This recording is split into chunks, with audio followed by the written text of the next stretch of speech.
Welcome, everyone, to Fanboy Frenzy, the only podcast on the internet that's more electrifying than Storm's bedroom. I am your host, Ryan Jarvis, and for this brief little walkthrough, we're going to talk about the updated high-end strike for Sepiks Perfected, which is just basically the Devil's Lair on steroids. For the Rise of Iron expansion. And the only reason I'm going to talk about it just for a couple minutes is for two reasons. Number one, I'm an old school Destiny player. I've been playing since the beta. They come out about a month and a half before the game's official release 2 years ago. And the Devil's Lair means something to me because that's the very first strike any of us ever played. And of course, we played this thing a ton throughout the first year because they didn't have very many strikes to kind of go off of. But the point is, I approached this particular strike no different than I did any other time I went and competed the Devil's Lair. But it's a little different. You'll notice that he's actually shielded quite extensively throughout the entire portion of the game, or of this mission, until the last maybe fifth of the mission. You'll notice that he always has a specific invisible barrier, a psychic barrier. And depending on the color it is, it depends on which captain you have to kill, because if you noticed, I took out the captain. He was holding a looks like an arc scorch cannon, and when I shot that arc cannon at him, that was the correlating invisible shield that he had. Therefore, it takes it down in just one shot, opening him up to further smashing, via your weapons, etc., etc. So just wanted to make sure you guys understood that. It might make it a little easier on you if you're trying to just pound him out, thinking that you can somehow shoot through the shield like you can wizards and other characters in the game that have shields, that usually you can penetrate and then get to the health bar. But with him, it's a no-go. You can't do that. So just make sure you're doing it. You can see right here, I just picked up the solar version of the Scorch Cannon, and his shield there happens to be solar. So see, it takes it down in just a shot. If it doesn't do it in one shot, generally that means there's two captains there that you can get another cannon as well and shooting twice. But generally, in my experience, and maybe it's different for you Guardians out there,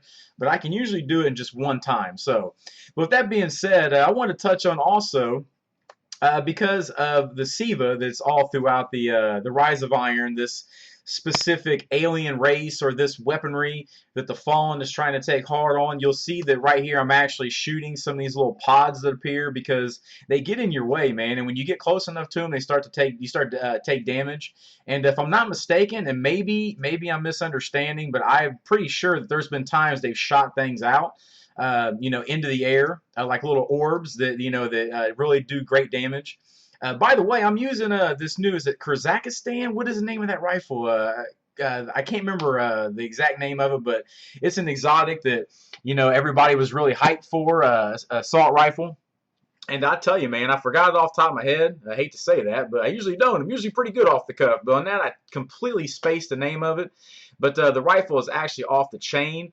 Highly recommend you guys go through the particular playlist and do the missions and get that particular item. I'll probably do a link at the bottom whenever I go do some. I plan on doing quite a few videos in the next few days, just uploading and kind of getting our bearings. Fanboy Frenzy, we've been making a lot of strides and changing our headquarters and all that kind of stuff to kind of give you better content.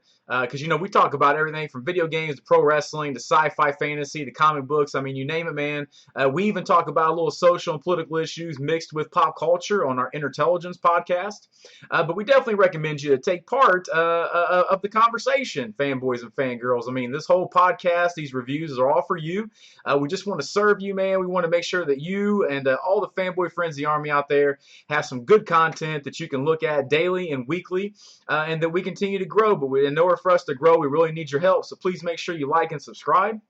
Definitely encourage you to take part in our Facebook page, facebook.com/fanboyfrenzy. You can also download a bunch of free podcasts that deal with pretty much anything that's pop culture, and you can reach them at mixcloud.com/fanboy frenzy. It looks like right here we're about to finish old boy off. Unfortunately, I do not believe I get an exotic with this, but I definitely want to hear you guys' feedback. Are you old school Destiny gamers, or are you kind of new to the franchise?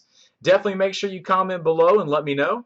And, you can definitely see here that there's not much changed. I mean, they definitely did a fresh coat of paint on this, and I got to say, I'm really enjoying the Rise of Iron thus far, and I look forward to to much more content from them as well. So with all that being said, fanboys and fangirls, I just really appreciate you listening and watching this. Hopefully you enjoy it. And let me know what kind of special treasure also you've gotten with your skeleton keys, because I've heard there's some special goodies out there. And